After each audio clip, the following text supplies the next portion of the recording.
Hi guys, in this video I'm gonna show you how to add money in Google Wallet. So let's go to Google Wallet. I'm just gonna type wallet and it's right here.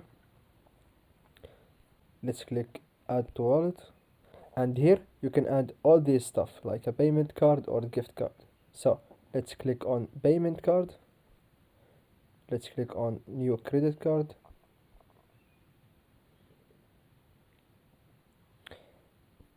Here if you want to add like a MasterCard or a Visa or credit card, but I'm gonna click again on payment card and I'm gonna add a PayPal. It's very simple. It's gonna take you to here, and you need to log in with your PayPal account, and that should link it with your Google Wallet. So I hope this video was helpful. If it was, I would really appreciate a like and subscribe. Leave any question you have in the comment section below, and I will see you guys next time.